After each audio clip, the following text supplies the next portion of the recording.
Hi, in this tutorial I'm going to show you how to disable graphic card in Windows 10. So if you want to do it, you need to click right mouse button icon of Start, and then you need to go to Device Manager.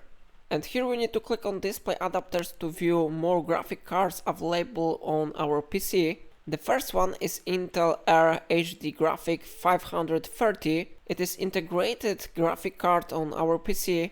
And the second one is NVIDIA GeForce GTX 960M. So for example, I would like to disable integrated graphic card. So I click right mouse button on Intel Air HD Graphics 530 and then I select here disable device. Now this window should be successfully displayed. Disable this device will cause it to stop functioning. Do you really want to disable it? If you are sure that you want to do it, you need to click yes button, and after that this graphic card should be successfully disabled. I will not do it now because I'm recording this video, but if you want you can click here yes. It's all for today. If I helped you to do it, remember to like this tutorial and subscribe my channel, and if you are grateful, remember to buy me coffee from link in description.